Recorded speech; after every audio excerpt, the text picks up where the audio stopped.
네, 안녕하세요. 계산학 5주차 수업을 시작하도록 하겠습니다. 오늘부터는 우리가 이제 새로운 챕터에 들어가게 됩니다. 챕터 2의 제목은 Many Electron Wave Functions and Operator라고 해가지고 이제 본격적으로 우리가 챕터 1에서 배웠던 지식들을 수학적인 백그라운드들을 가지고 파동함수를 어떻게 나타낼 건지 혹은 오퍼레이터를 어떻게 나타낼 건지를 배워보도록 하겠습니다. 그래서 이번 단원에서 배우게 될 내용들을 간단하게 정리를 해보면은 다음과 같습니다.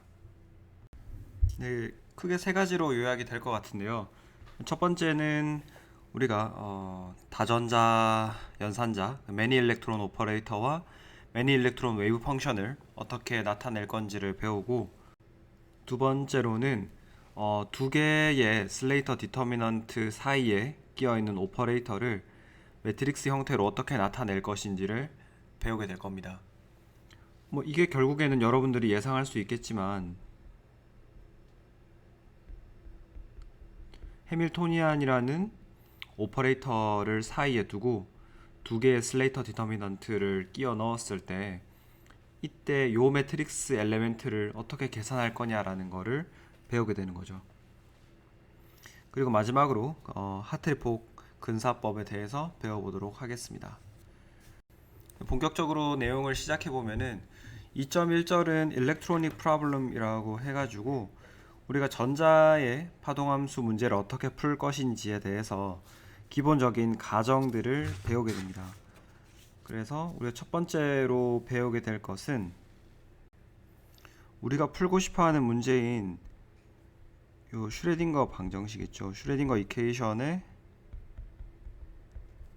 요걸 풀고 싶은데 이것의 이그젝트한 해는 알려져 있는 경우가 몇 개 없죠. 그저 굉장히 간단한 모델에 대해서만 알려져 있기 때문에 우리는 이거를 풀 수 있는 근사법을 개발할 겁니다. 그러면은 뭐 요 문제가 어떤 문제인지를 알아야지 근사법을 만들 수 있겠죠. 그러면은 이 해밀토니안이라고 부르는 놈이 어떻게 생겼는지를 한번 뜯어보면은 이런 시스템으로 이루어져 있을 거예요. 일단은 뭐 핵이 원자 핵이 요렇게 분자니까 원자 핵이 요렇게 띄엄띄엄 있을 거고, 그 다음에 전자라고 하는 놈이 여기에 하나, 뭐 이런 식으로 여러 군데 있겠죠. 그래서 원자 핵 사이의 거리를 대문자 RAB라고 하고, 그 다음에 원자 핵과 전자 사이의 거리를 전자 인덱스랑 원자 핵의 인덱스를 따서 IB, 뭐 RJA, 이거는 RIA, 요거는 RJB, 뭐 이렇게 되겠죠. 그리고 전자들 사이의 거리는 RIJ라고 부를 수가 있습니다. 이렇게 있을 때 그러면은 해밀토니안이라고 하는 것은 이 시스템에 존재하는 모든 상호작용을 다 포함을 시켜주는 거니까 아마 뭐 이런 식으로 쓸 수 있을 것 같아요. 뭐 이런 식으로 표현을 할 수가 있을 것이고, 그래서 한 가지씩 어떤 의미를 가지는지를 파악을 해보면 첫 번째 텀은 바로 전자의 운동 에너지죠. 운동 에너지가 되겠고, 두 번째는 원자 핵의 각각 원자 핵의 운동 에너지가 되겠습니다. 그 다음에 세 번째 텀은 분모가 전자와 원자 핵 사이의 거리를 나타내고 있죠. 그래서 전자와 원자 핵 사이의 포텐셜 에너지가 되겠고, 그리고 이것은 전자와 전자 사이의 반발을 나타내는 포텐셜 에너지, 마지막은 원자 핵과 원자 핵 사이의 반발을 나타내는 포텐셜 에너지 텀이 되겠습니다. 뭐 이런 식으로 나타낼 수 있는 것이고, 근데 이제 우리가 지금 여기 보시면 사실 여러분들이 기존에 알던 슈레딩거 방정식이랑은 조금 해밀토니안의 모양이 다를 거예요. 무슨 말이냐 하면은 우리가 원래는 전자의 그 위치 전자의 운동 에너지를 나타낼 때 원자의 질량분의 h 바 제곱의 델 스퀘어 뭐 이런 식으로 나타냈죠. 네, 요렇게 나타낼 수 있는 이유가 뭔지를 2.1.1절에서 한번 살펴보도록 하겠습니다. 네, 저렇게 간략하게 나타낼 수 있는 이유는 바로 우리가 해밀토니안을 아토믹 유닛으로 표현했기 때문이죠. 그럼 아토믹 유닛이라고 하는 게 어떤 건지를 수소 원자의 해밀토니안을 가지고 조금 이야기를 해보도록 하겠습니다. 수소 원자의 해밀토니안 H는 전자가 하나, 양성자가 하나니까, 그렇죠? 여기에 양성자 하나가 있고 전자 하나가 이렇게 있는 거니까 전자의 질량분의 H바 제곱에 델 스퀘어 빼기 이 플러스와 마이너스 사이의 상호작용, 쿨롱 상호작용이죠. 4파 입실론 R분의 2제곱 이렇게 나타나는데, 우리가 아토믹 유닛이라고 부르는 원자 단위를 사용을 하면은 이것이 이렇게 바뀌게 됩니다. 이건 단순하게 단위 변환에 불과해요. 그러니까 우리가 뭐 1m를 100cm로 바꾸고 뭐 그런 것들 있죠. 그래서 그거랑 똑같은 건데, 간단하게 정리만 한번 해보면은, 아토믹 유닛을 한번 정리를 해보면은 컨버전 팩터를 보면 될 텐데, 그러니까 이제 변환해주는 그 값들인 거죠. 기준이 되는 값들. 컨버전. 그래서 질량의 경우에는 전자의 질량을 1로 보게 됩니다. 이게 이제 새로운 단위가 되는 거예요. 길이의 경우에는 보어 반지름, 수소 원자의 반지름이죠. 전하량의 경우에는 전자의 전하량, 그 다음 에너지의 경우에는 하틀이라는 단위, 그 다음에 앵귤러 모멘텀의 경우에는 플랑크 상수의 리듀스드 플랑크 상수죠. 2파이분의 h 이런 식으로 요것을 이제 새로운 단위로 보는 거예요. 그러니까 이 값이 1이고 이 값이 1이고 그 다음에 뭐 이런 상수들이 전부 1로 바뀌는 거죠. 이것도 1이고. 그래서 이렇게 간단하게 나타나는 겁니다. 그럼 이렇게 바뀌면은 그 값도 바뀌는 거 아닌가요? 라고 할 수 있는데, 이 에너지 단위도 지금 하트리 단위로 바뀌어 있기 때문에 사실 이걸로 푸나 문제의 답은 똑같아요. 다만 오른쪽이 형태가 훨씬 간단하기 때문에 쉽게 많이 쓰이는 거죠. 그래서 여러분들이 어떤 양 Q를 아토믹 유닛인 Q'으로 나타내고 싶다 하면은 Q라고 하는 값은 Q'이랑 컨버전 팩터 X로 연결이 되어 있습니다. 이런 식으로 변환을 해주시면 되겠습니다. 네, 그러면 다음으로 넘어가 보도록 하겠습니다. 네, 두 번째 절의 내용은 우리가 학부 계산학 때도 배운 적이 있던 본 오펜하이머 어프록시메이션이 되겠습니다.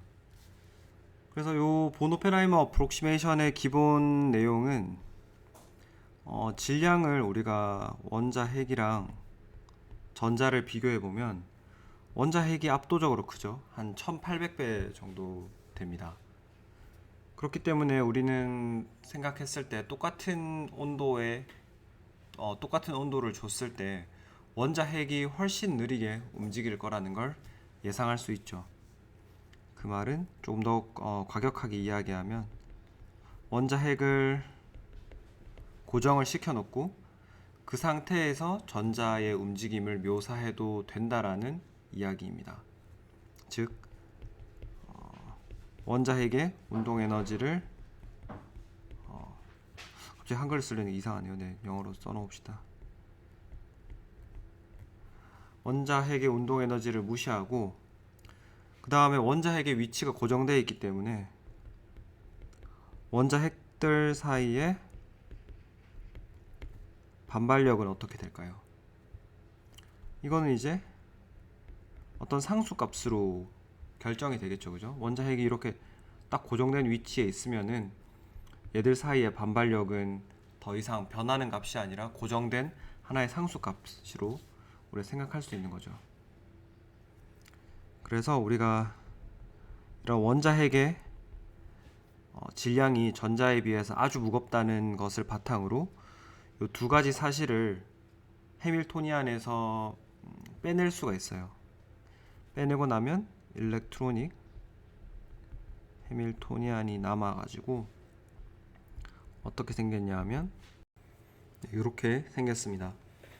그래서 원자핵의 운동 에너지는 완전히 무시돼서 빠져버렸고, 그 다음에 원자핵과 원자핵 사이의 반발력은 상수로 우리가 나중에 이렇게 구성된 해밀토니안을 푼 다음에 여기에다가 원자핵의 반발을 더해줌으로써 토탈 에너지를 계산할 수 있습니다.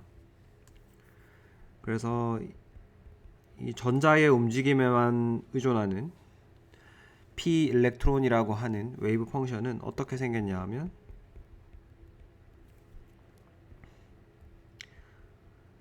전자들의 위치에는 익스플리시트하게 의존하고, 그러니까 전자의 움직임이 바뀌면 얘들도 같이 바뀌는데, 이제 사실 이게 원자핵의 위치에도 의존을 하게 되잖아요.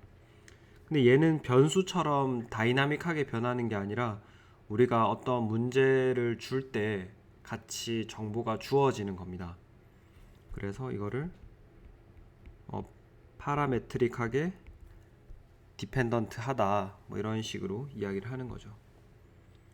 쉽게 생각하면은 그런 겁니다. 수소 원자 두 개의 수소 분자를 만들 때 우리가 뭐 결합 길이가 10 옹스트롬일 때 에너지 계산하죠. 10이라는 옹스트롬을 고정시켜 놓고 거기서 전자의 움직임을 풀고, 5에서 위치를 정해 놓고 풀고, 뭐 이런 식으로 해서 포텐셜 에너지 서피스를 만들잖아요. 그래서 이건 고정된 상수처럼, 그 주어진 문제 안에서는 고정된 상수처럼 행동하지만 실제로는 변화될 수 있는 그런 값들을 우리가 파라메터라고 부르고, 아무튼 원자핵의 위치는 보노페나이머 어프록시메이션 내에서 이렇게 파라메트릭하게 영향을 미친다고 이해를 하면 되겠습니다.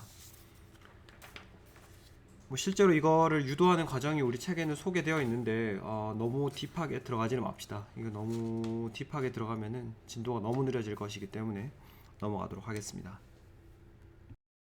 이제 세 번째 절로 넘어갈 텐데, 세 번째 절은 뭐 안타이 시메트리 혹은 파울리 익스클루전 프린시플이라고 알려져 있는 것에 대해서 조금 더 살펴보도록 하겠습니다. 그래서 우리가 실제로 전자의 지금 모션을 묘사하기 위해서 XYZ라고 하는 변수를 도입을 했죠. 그 R 벡터를 사용을 해가지고 XYZ를 도입을 했는데, 실제로 하나의 전자를 완전히 묘사하기 위해서는 스핀이라는 변수까지 포함을 시켜줘야 되죠. 그래서 스핀은 알파 값이랑 베타 값을 가지는 두 종류의 스핀이 있고, 이 두 종류가 두 개의 베이시스가